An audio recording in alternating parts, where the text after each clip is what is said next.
Welcome to simplified. इस video में हम लोग कॉन्ट्रैक्ट लेबर एक्ट 1970 के 50 MCQs कवर करने वाले हैं, जिसमें कि प्रीवियस ईयर क्वेश्चंस भी इंक्लूडेड होंगे। So without wasting the time start करते हैं फर्स्ट क्वेश्चन से। What is the main objective of the contract labour act 1970? So इसका main objective promote contract labour system to regulate the working conditions of contract labour where it exist. Yes, इसका option है B. ठीक है, working condition, जो contract labour की जो working conditions है उसको रेगुलेट करना। सेकंड क्वेश्चन है, the act applies to every establishment or contractor employing how many workers? So 10 or मोर, 20 और मोर, 50 और मोर, 100 और मोर। इसका आंसर है 20 और more workers.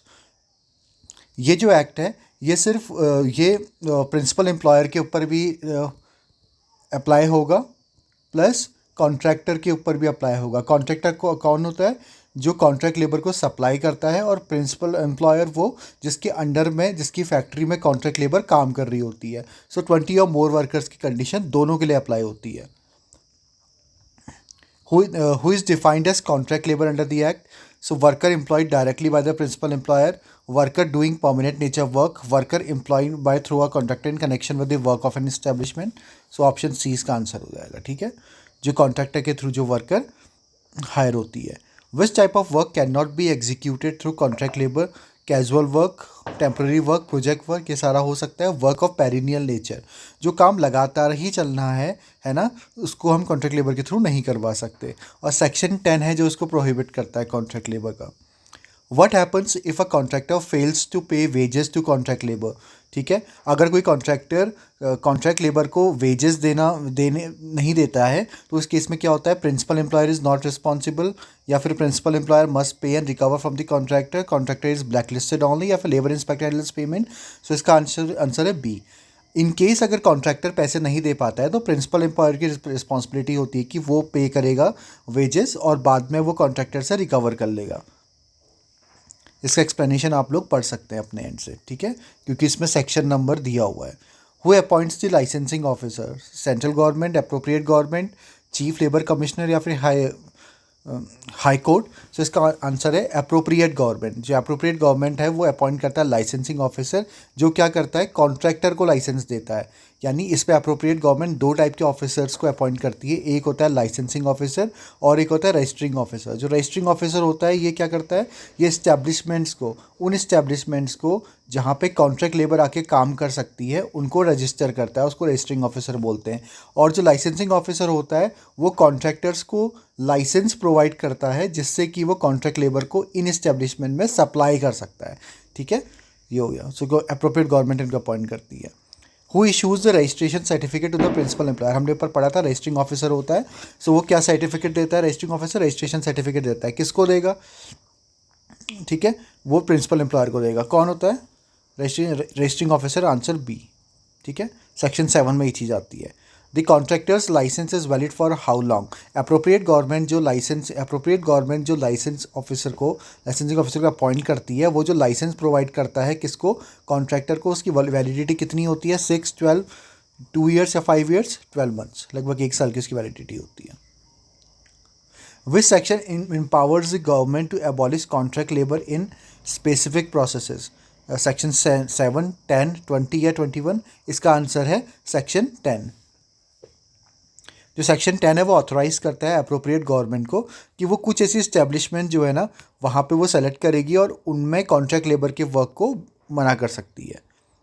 What advisory bodies are established under the Act? Central and State Wage Board, Central and State Contract Labor Advisory Board, Industrial Relation Council, या फिर Labor Enforcement Board? इसका answer है B, central and state contract labour advisory board. ठीक है, section 3 और 4 ये जो boards हैं ये गवर्नमेंट को एडवाइस करते हैं for any rule making regarding the contract labours. ठीक है, कोई भी अगर रूल्स और प्रोविजंस बनने हैं उनके वेलफेयर के लिए, उनकी सेफ्टी के लिए, या फिर what type of work is included in the casual labour, contract labour उसमें। ठीक है, सो इन सारी चीज़ों के लिए जो एडवाइजरी जो कमिटी होती है, जो बॉडी होती है, वो ये होती है central and state contract labour advisory board, section 3 and section 4 के under. What is the penalty for obstructing an inspector? अगर कोई इंस्पेक्टर है उसको रोका जा रहा है, कोई प्रिंसिपल एम्प्लॉयर उसको रोक रहा है, तो उसकी पेनाल्टी कितनी होगी? 500, 1000, 500 और इम्प्रिजनमेंट अप टू 3 मंथ्स, या फिर 10,000 इम्प्रिजन अप टू 6 मंथ्स। इसका आंसर है 500 और इम्प्रिजनमेंट अप टू 3 मंथ्स। ठीक है, ये सेक्शन 23 बात करता है या तो उसको 3 मंथ्स तक की जेल हो सकती है, या फिर 500 रुपये तक का फाइन, या फिर दोनों। What is the penalty for non registration of establishment? हमने बोला ना कि कोई भी अगर इस्टेब्लिशमेंट है, इसको अगर अपने उसमें कॉन्ट्रैक्ट लेबर के थ्रू काम करवाना है, सो उसको रजिस्ट्रेशन करवाना पड़ेगा रजिस्ट्रिंग ऑफिसर के पास। ठीक है, और रजिस्ट्रिंग ऑफिसर कौन अपॉइंट करता है? अप्रोप्रिएट गवर्नमेंट अपॉइंट करती है। सो इसके पास ये रजिस्ट्रेशन सर्टिफिकेट होना चाहिए। इन केस इसके पास रजिस्ट्रेशन सर्टिफिकेट नहीं है और ये कॉन्ट्रैक्ट लेबर को हायर कर रहा है, तो इसके ऊपर पेनाल्टी लग जाएगी। कितनी? 1,000 या फिर 1,000 और अप टू 3 मंथ जेल, 2,000 या फिर कैंसिलेशन ऑफ लाइसेंस ओनली। तो इसका आंसर है बी। ठीक है, इसमें 1,000 रुपये तक का फ़ाइन या फिर 3 मंथ तक की jail.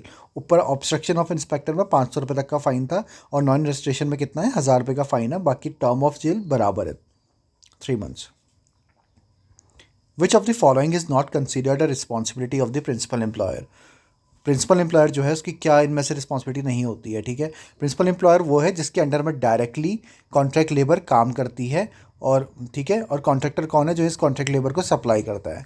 Ensuring payment of wages, providing canteen facilities,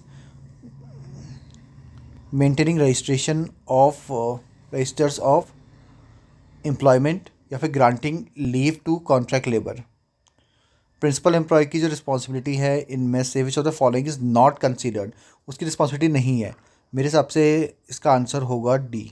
हाँ, granting leave to contract labour. ठीक है, यानी छुट्टी देने का जो काम है ना, वो कॉन्ट्रैक्टर ही बताएगा भाई किस दिन छुट्टी होगी। ठीक है, leave management remains with the contractor, however canteen, rest room और wage oversight are the principal employer's responsibility.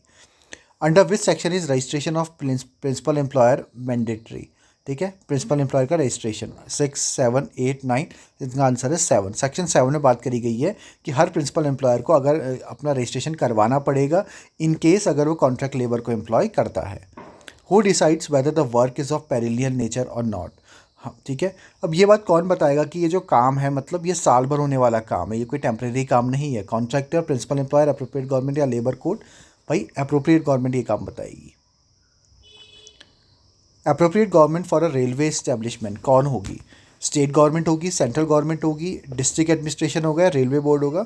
So railway establishment के केस में सेंट्रल गवर्नमेंट होगी, क्योंकि सेंट्रल गवर्नमेंट के अंडर में आती है। और उसके अलावा माइंस, ऑयल फील्ड्स, इन सब के लिए अप्रोप्रिएट गवर्नमेंट कौन होगी? Central government. What document must a contractor obtain before employing contract labour? ये हमने ऊपर मैंने एक्सप्लेन किया था कि कोई भी कॉन्ट्रैक्टर जो है उसको अगर कॉन्ट्रैक्ट लेबर को सप्लाई करना है किसी प्रिंसिपल एम्प्लॉयर के पास, तो उसके पास लाइसेंस होना कंपलसरी है। So answer B.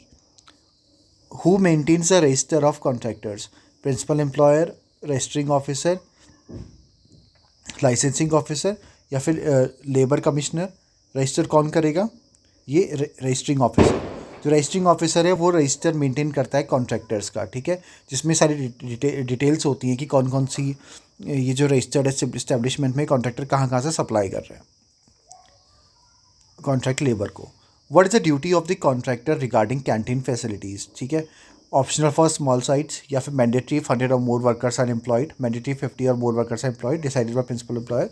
सो कैंटीन फैसिलिटीज़ की 100 की कंडीशंस हैं, यानी अगर 100 या फिर 100 से ज़्यादा कॉन्ट्रैक्ट वर्कर्स कहीं पे काम कर रही हैं, सो वहाँ पे क्या होगा? कॉन्ट्रैक्टर को कैंटीन प्रोवाइड करनी पड़ेगी।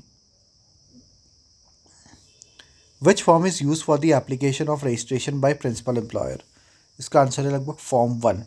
हाँ, form 1 is use for applying for registration of establishment.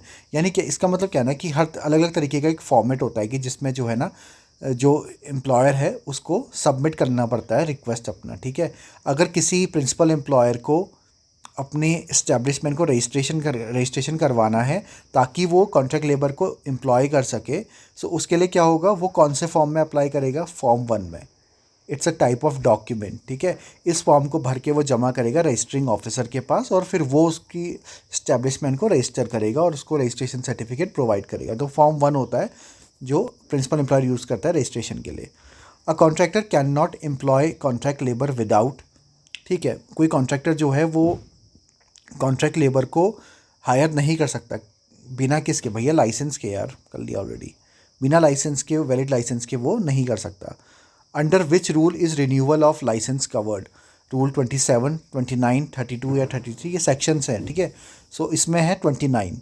29 जो डील करता है वो रिन्यूअल ऑफ लाइसेंस की बात करता है। लाइसेंस क्या, जो लाइसेंसिंग ऑफिसर जिसको अपॉइंटमेंट अप्रोप्रिएट गवर्नमेंट अपॉइंट करती है, ये जो लाइसेंसिंग ऑफिसर है ये कॉन्ट्रैक्टर्स को लाइसेंस प्रोवाइड करता है ताकि ये सप्लाई कर सके कॉन्ट्रैक्ट लेबर को। और ये जो लाइसेंस की वैलिडिटी होती है, जो सो कॉल्ड लाइसेंस है, ये 12 मंथ्स के लिए वैलिड होता है और हर 12 मंथ्स के बाद इसको क्या कराना पड़ता है, रिन्यू। और ये जो रिन्यू की प्रोसेस है ये किस में लिखी गई है, सेक्शन 29 में। समझ में आ गया, सही है। Who is responsible for providing rest room for contract labour, already पढ़ लिया भैया। कॉन्ट्रैक्टर तो प्रोवाइड करेगा rest room, urinals, canteen facilities, सब कुछ। If the contractor fails to provide facilities like canteen और rest room, who must ensure it. अगर contractor नहीं प्रोवाइड करता है तो कौन उसको देगा उसके बाद? क्या प्रिंसिपल एम्प्लॉयर की कोई रिस्पॉन्सिबिलिटी नहीं है? भैया प्रिंसिपल एम्प्लॉयर देगा, ठीक है। और बाद में क्या करेगा प्रिंसिपल एम्प्लॉयर कि हाँ जो भी उसका पैसा बनता है, अगर उसने कॉन्ट्रैक्टर का कोई पैसा देना है तो उसमें से वो माइनस कर लेगा या फिर वो कॉन्ट्रैक्टर से रिकवर करेगा उस पैसे को, ठीक है। बिकॉज प्राइमरी रिस्पॉन्सिबिलिटी कॉन्ट्रैक्टर की है, लेकिन अगर कॉन्ट्रैक्टर नहीं प्रोवाइड कर रहा है so in that case principal employer को वो देना पड़ेगा और बाद में वो पैसा कॉन्ट्रैक्टर से रिकवर कर सकता है। The term wages under the act is defined in reference to which act. जो वेजेस इसमें है ना वो किस एक्ट के हिसाब से डिफाइन की गई हैं इसमें? और minimum wages act, payment of wages act, industrial dispute act या फिर फैक्ट्रीज एक्ट? इसका आंसर है पेमेंट ऑफ वेजेस एक्ट, ठीक है। जो सेक्शन 2H है पेमेंट ऑफ वेजेस एक्ट का, तो उसमें जो वेजेस की डेफिनेशन है वही डेफिनेशन कॉन्ट्रैक्ट लेबर में भी ली गई है। What is the composition of central advisory board? हमने पढ़ा था ना ऊपर, एक सेंट्रल एडवाइजरी बोर्ड होता है 3-4 में, है ना। इनका काम होता है कि गवर्नमेंट को एडवाइस करना। तो इसमें इसका कंपोजिशन क्या है, कौन कौन इसके मेंबर्स होते हैं? क्या सिर्फ गवर्नमेंट के मेंबर्स होंगे? पढ़ के लग रहा नहीं हो सकता। All the employers and contractors? नहीं। स्टेट? नहीं। Equal representation from government employers and workman? इसका आंसर है बी, ठीक है। यानी गवर्नमेंट के मेंबर्स भी होने चाहिए, एम्प्लॉयर्स भी और वर्कमैन भी। What is the minimum number of members in the central advisory board excluding chairman? ठीक है, सो इसमें लगभग 11 मेंबर्स होते हैं। 11 to 17 मेंबर्स होने चाहिए लगभग, ठीक है। 11 से 17 मेंबर्स के बीच में हो सकते हैं। 11 इसमें मिनिमम नंबर है। सो मिनिमम पूछा है कि इसमें कितने लोग होने चाहिए, तो 11। What is the mode of wage payment under the act? In kind, in cash, through coupons या फिर एज पर एग्रीमेंट? इसका आंसर है in cash. As per section 21 wages must be paid in current coin, currency note, cash mode only, ठीक है। The wages of contract labour shall be paid monthly, weekly, within prescribe period by rules या फिर after completion of project? इसका answer C होगा भाई। वो period मतलब define करेगा, ठीक है ना। एम्प्लॉयर डिफाइन कर देगा कि हाँ हमारे वहाँ वीकली चलता है या फिर मंथली चलता है, सो उसके उस हिसाब से वो पैसे देगा। एंड ये बहुत important, not beyond 7th day after wage period closure. अगर एम्प्लॉयर ने डेट डिफाइन कर दिया कि 30 डेज़ का उसका वेज पीरियड है, सो मान लो उसको जनवरी में उसने काम करवाया, ठीक है, 1 to 30 डेज़, सो उसको 7th फरवरी से पहले इनके पैसे देने पड़ेंगे, ठीक है, because 7th day after wage period closure. What is the duty of the principal employer regarding presence at wage disbursement? ठीक है, जो प्रिंसिपल एम्प्लॉयर है उसकी क्या ड्यूटी है, क्योंकि पैसा तो कॉन्ट्रैक्टर प्रोवाइड करेगा ना। जो कॉन्ट्रैक्ट लेबर है वो प्रिंसिपल एम्प्लॉयर के अंडर में काम कर रहा है और इसको जो वेजेस है वो कौन प्रोवाइड कर रहा है, कॉन्ट्रैक्टर। कॉन्ट्रैक्टर उसको वेजेस देगा, लेकिन अभी काम तो प्रिंसिपल एम्प्लॉयर के अंडर में कर रहा है। सो एक रिस्पॉन्सिबिलिटी बात दी है प्रिंसिपल एम्प्लॉयर के ऊपर कि जब भी कॉन्ट्रैक्टर इसको पैसे देगा, इस लेबर को पैसे देगा ना, सो उस टाइम पे या तो प्रिंसिपल एम्प्लॉयर को खुद खड़ा होना पड़ेगा या फिर अपना रिप्रेजेंटेटिव वहाँ पे भेजना पड़ेगा और वो प्रॉपर एंट्री करेगा कि इस तारीख को भाई साहब इस कॉन्ट्रैक्टर ने इसको इतने पैसे दिए थे, ठीक है। क्या क्या होगा, optional attendance, must be present personally और थ्रू रिप्रेजेंटेटिव। हाँ, ठीक है, प्रिंसिपल एम्प्लॉयर की भी रिस्पॉन्सिबिलिटी इसमें बात दी हुई है, या तो वो या फिर उसका ऑथोराइज बंदा। The register of contractors is maintained in which form? 12, 13, 14 या फॉर्म 19? सो इसका आंसर है फॉर्म 14, ठीक है। जो कॉन्ट्रैक्टर्स का जो रजिस्टर होता है वो इस फॉर्म में मेंटेन होता है, फॉर्म 14 में। So as per rule 74 every principal employer shall maintain a register of contractors, ठीक है। जो प्रिंसिपल एम्प्लॉयर है वो मेंटेन करेगा कि उसके वहाँ कितने कॉन्ट्रैक्टर्स के थ्रू जो है लेबर सप्लाई हो रही है। सो वो कौन से फॉर्म होता है, फॉर्म 12। अच्छा, सम स्टेट दैट फॉर्म 13 और 14 चेक स्टेट। अच्छा, स्टेट के हिसाब से डिपेंडेंट है, ठीक है। वैसे इसका फॉर्म 14 हो सकता है। आप लोग एक बार इसको वेरीफाई कर लेना, ठीक है, अपने एंड से भी वेरीफाई कर लेना इसको। कि आपके स्टेट में क्या है। The contractor has to display an abstract of the act in which language, English language, local language, Hindi and English and local language both, या फिर हिंदी ओनली। सो या तो इंग्लिश या फिर लोकल लैंग्वेज में, ठीक है। Under the act the term establishment includes any office or department of the government, any industry or business carried on by through a contractor, both A and B, या फिर none of this. इसका answer है both A and B, या तो government department भी और कोई भी इंडस्ट्री जो कॉन्ट्रैक्टर के थ्रू हो रही है, ठीक है। मतलब government and private both are covered. What is the prescribed time limit for applying for registration by the principal employer? 15 days from employment of labor, 30 days from commencement of work before employing contract labor, within 90 days. So इसका answer है 30 days from commencement of work. ठीक है. Every principal employer must apply for registration before employing any contract labor. What happens if the registration of an establishment is revoked? ठीक है, अगर किसी establishment को उसका रजिस्ट्रेशन हुआ था कि वो कॉन्ट्रैक्ट लेबर से काम करवा सकता है और वो एकदम से रिवोक कर दिया रजिस्टरिंग ऑफिसर ने, तो उस केस में क्या होगा? Contractor licence remains valid, contractor licence automatically stand cancels, principal employer must reapply, work can continue under special approval, no. अगर उसको रिवोक कर दिया तो उसका लाइसेंस पूरा कैंसिल हो जाएगा, ठीक है। Answer B. Who is authorized to issue directions for the abolition of contract labor system in any process? Chief labour commissioner, appropriate government, central advisory board या high court? Appropriate government. So appropriate government के हाथ में power है कि वो abolition of contract labour system, किसी भी industry में अगर कोई कॉन्ट्रैक्ट लेबर सिस्टम को एबोलिश करना है सो उसके लिए डायरेक्शंस दे सकता है appropriate government. What is the main criteria to decide if contract labour should be abolished? ठीक है, मतलब किस बेसिस में ये डिसाइड किया जा सकता है, जो क्राइटेरिया है कि यहाँ पे कॉन्ट्रैक्ट लेबर एबॉलिश कर दो इस पर्टिकुलर टाइप ऑफ इंडस्ट्री से। तो या तो वर्क इज़ इंसिडेंटल, ठीक है, if work is of perennial nature and necessary for the establishment, if work is part time, if contractor demands higher wages. Simple सी बात है, अगर कोई भी काम रोज चलने वाला पेरिनियल काम है, ठीक है, और बहुत ही इंपॉर्टेंट पार्ट है एस्टैब्लिशमेंट का वो काम, ठीक है, सो उसको तुम कॉन्ट्रैक्ट लेबर से नहीं करवा सकते। The contractor license can be revoked if contractor fails to renew in time, contractor is convicted of moral turpitude, contractor violates license condition, all of the above, इसका आंसर है all of the above। ठीक है, इन सारे cases में contractor का जो licence है वो इनवैलिड घोषित किया जा सकता है। The welfare and health of contract labour are the responsibility of किसकी? Principal employer, contractor, joint responsibility of both, या फिर labour government, joint responsibility of both. मतलब कॉन्ट्रैक्टर तो प्रोवाइड करता है वेलफेयर फैसिलिटीज़ और प्रिंसिपल एम्प्लॉयर ये इंश्योर करता है कि वो उसको मिल रही है नहीं मिल रही है प्रॉपर तरीके से, ठीक है। तो दोनों की रिस्पॉन्सिबिलिटी, और इन केस अगर कॉन्ट्रैक्टर प्रोवाइड नहीं कर पा रहा तो उसके बाद प्रिंसिपल एम्प्लॉयर को वो फैसिलिटीज़ प्रोवाइड करनी पड़ेंगी और वो पैसा बाद में कॉन्ट्रैक्टर से रिकवर कर सकता है। Under the act which authority maintains the register of establishment? कौन रखता है भाई? Chief labour commissioner, registering officer, labour code या लाइसेंसिंग ऑफिसर? रजिस्टरिंग ऑफिसर रखता है, ठीक है, register of establishments in Form 3 format भी दिया हुआ है। Which of the following facilities must be provided to contract labor under the rules? Drinking water, latrine and urinals, first aid facilities, all of the above। ये सारी facilities provide करनी पड़ेंगी। What is the minimum number of contract workers for which restrooms must be provided? 20, 40, 50, 100? इसका answer है सी, यानी 50 or more workers अगर होंगे तो कॉन्ट्रैक्टर को क्या करना पड़ेगा? रेस्ट रूम्स प्रोवाइड करना पड़ेगा। या फिर अगर रात को रुकने का होगा, अगर ऐसा कोई भी प्रोजेक्ट है जहाँ पे कॉन्ट्रैक्ट लेबर काम कर रही है और वहाँ पे उनका क्या है कि रात को रुकने की भी वहाँ पे ज़रूरत है, रात को भी काम कराया जा रहा है, तो इस केस में उनको रेस्ट रूम प्रोवाइड करना कंपलसरी होता है। What is the penalty for violation of licence conditions? 500 fine, 1000 fine और 3 months इम्प्रिजनमेंट, 2000 फाइन और 6 months इम्प्रिजनमेंट, 5000 फाइन और 1 year इम्प्रिजनमेंट।